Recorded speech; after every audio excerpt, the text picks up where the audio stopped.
আসসালামু আলাইকুম রহমতুল্লাহি ওয়া বারাকাতুহু। আলহামদুলিল্লাহ ওয়াসসালাতু ওয়াসসালামু আলা রাসূলিল্লাহ ওয়া বা'দ। ঘূর্ণিঝড় বিভিন্ন জায়গায় আক্রমণ করছে, আঘাত হানছে এবং প্লাবন দেখা দিয়েছে। বহু প্রাণহানি এবং সম্পদ ও জীবনের ক্ষয়ক্ষতি হওয়ার সম্ভাবনা দেখা দিয়েছে। ইতিমধ্যে বিভিন্ন জায়গায় এই ঘূর্ণিঝড়ের আঘাতে আমরা দেখছি যে প্রচুর প্রাণহানি হয়েছে, জলোচ্ছ্বাস হচ্ছে এবং মানুষ বিভিন্নভাবে তারা বিপদের মুখোমুখি হয়েছে, তারা কাতরাচ্ছে। এই অবস্থায় আমাদের করণীয় কী? মনে রাখতে হবে যে আমরা এই জাতীয় বিপর্যয়, প্রাকৃতিক বিপর্যয় যখন দেখতে পাই, তখন আমাদের করণীয় কি তা কোরআন এবং সুন্নাহ রাসূলুল্লাহ সাল্লাল্লাহু আলাইহি ওয়াসাল্লামের জীবনে এর সমাধান আমরা খুঁজে পাই। এ ব্যাপারে আমাদের করণীয় কি সেই বিষয়গুলো আমরা জানতে পারি। আল্লাহ সুবহানাহু ওয়া তাআলা তিনি বলেছেন, ফালাউলা ইয জাআহুম বা'সুনা তাদাররু, যদি যখনই তাদের কাছে এরকম বিপদ আপদ যদি আসে, তখন যদি তারা আমার কাছে কান্নাকাটি করে আশ্রয় প্রার্থনা করতো, যদি আমার কাছে তারা ভিক্ষা করত, আমার কাছে যদি তারা আশ্রয় চাইতো, তাহলেই এগুলো আমি তাদের থেকে দূর করে দিতাম।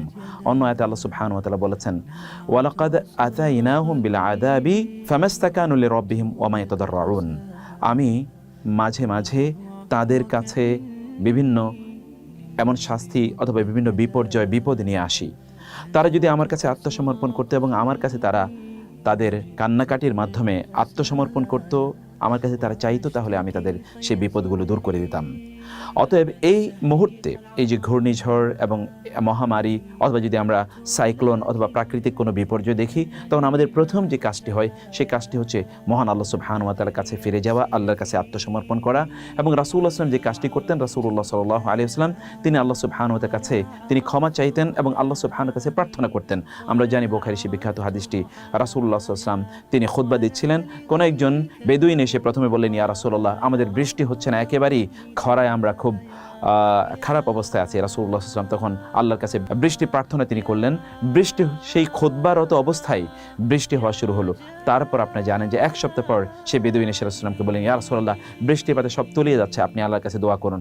রাসূলুল্লাহ তখন তিনি দোয়া করেছেন এবং একটি বর্ণনা আছে যে তিনি সে মেঘ খণ্ডের দিকে তাকিয়ে তিনি এভাবে হাত দিয়ে ইশারা করে বলেন, আল্লাহুম্মা হাওয়া আলাইনা লা আলাইনা, হে আল্লাহ, আপনি আমাদের উপর নয় বরং অন্যদিকে এটিকে ফিরিয়ে নিয়ে যান।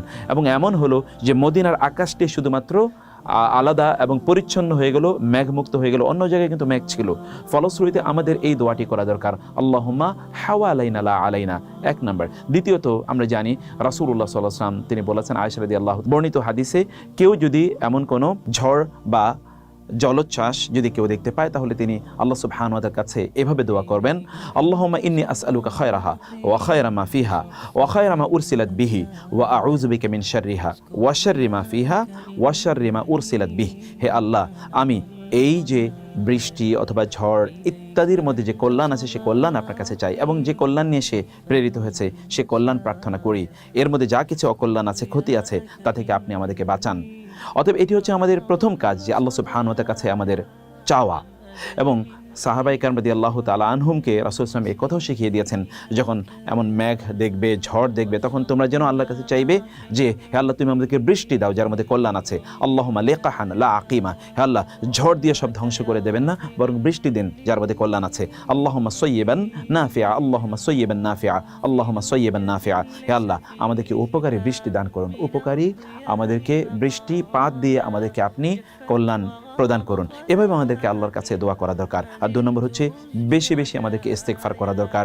আল্লাহ সুবহানাহু ওয়া তাআলা বলেছেন, ওয়া মা কানা আল্লাহু মুআযযিবাহুম ওয়া হুম ইস্তাগফিরুন, তারা যদি আল্লাহর কাছে ক্ষমা চায় তাহলে আল্লাহ সুবহানাহু ওয়া তাআলা তাদেরকে ধ্বংস করে দেবেন না, আল্লাহ তাদেরকে শাস্তি প্রদান করবেন না। 3 নম্বর হচ্ছে এই ঝড় জলোচ্ছ্বাস অথবা এই ঘূর্ণিঝড় ইত্যাদিকে যেন আমরা গালিগালাজ না করি। রাসূলুল্লাহ সাল্লাল্লাহু আলাইহি ওয়াসাল্লাম বলেছেন, আর রিহু মির রাউহিল্লাহ, এই রিহ বা বাতাস এইগুলো সব কিছু আল্লাহর অনুগ্রহ থেকে এসছে, এগুলো আল্লাহর অনুগ্রহ। বাতাস যদি না থাকে তাহলে তো আমরা বাঁচতে পারবো না।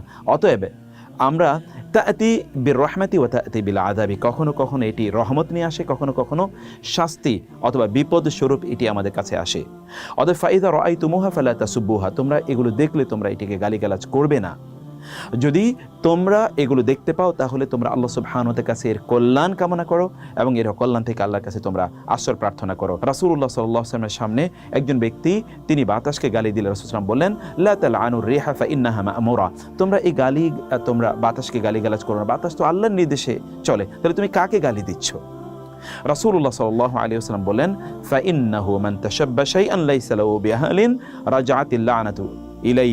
কেউ যদি কোনো জিনিসকে গালি দেয় অথচ ওইটি গালি পাওয়ার যোগ্য নয়, তাহলে ওই লাআনাত ওই ব্যক্তির দিকে ফিরে আসে। অথবা আপনি যদি লাআনত করেন অথবা এখানে যদি আপনি অশ্রাব্য কথাবার্তা বলেন, তাহলে এগুলো আপনার দিকে ফিরে আসবে। এটাই আমাদের 3 নম্বর কাজ। 4 নম্বর হলো আমরা যেন যারা বিপদগ্রস্ত আছে তাদের জন্য যেন আমরা অবশ্যই আমাদের সহযোগিতার হাত বাড়িয়ে দেই, তাদের জন্য যেন আমরা ইহসান করি। এটি আমাদের প্রচণ্ড গুরুত্বপূর্ণ কাজ। হাল জাযাউল ইহসান ইল্লাল ইহসান। আমরা যদি তাদের সহযোগিতা করি, আল্লাহ সুবহানাহু ওয়া তাআলা আমাদের সহযোগিতা করবেন। আল্লাহ রাসূল সাল্লাল্লাহু আলাইহি ওয়াসাল্লাম বলেছেন, ইরহামু মান ফিল আরদি ইয়ারহামুকুম মান ফিস সামা। দুনিয়ার বাসীদের প্রতি তোমরা অনুগ্রহ করো, তাহলে আসমানবাসী তোমাদের প্রতি অনুগ্রহ করবেন। আমাদের মানুষের সাহায্যের সহযোগিতা আমাদের এগিয়ে আসা দরকার। এবং 5ম কাজটি, কিয়ামতের কথাটি আমাদের মনে করা দরকার। এই যদি হয় এখনকার অবস্থা, তাহলে কিয়ামতের অবস্থা কি হবে? সেজন্য কিয়ামতের কথা মনে করে, আখিরাতের কথা মনে করে, মৃত্যুর কথা মনে করে আল্লাহ সুবহানাহু ওয়া তাআলার কাছে ফিরে আসার জন্য যেন আমরা প্রত্যেকেই ব্রতী হই। আল্লাহ তাআলা আমাদেরকে তৌফিক দান করুন। হাযা ওয়া সাল্লাল্লাহু সুবহানাহু ওয়া তাআলা নবিয়ানা মুহাম্মদ ওয়া আলিহি ওয়া সাহবিহি আজমাইন। ওয়া আসসালামু আলাইকুম ওয়া রাহমাতুল্লাহি ওয়া বারাকাতুহু।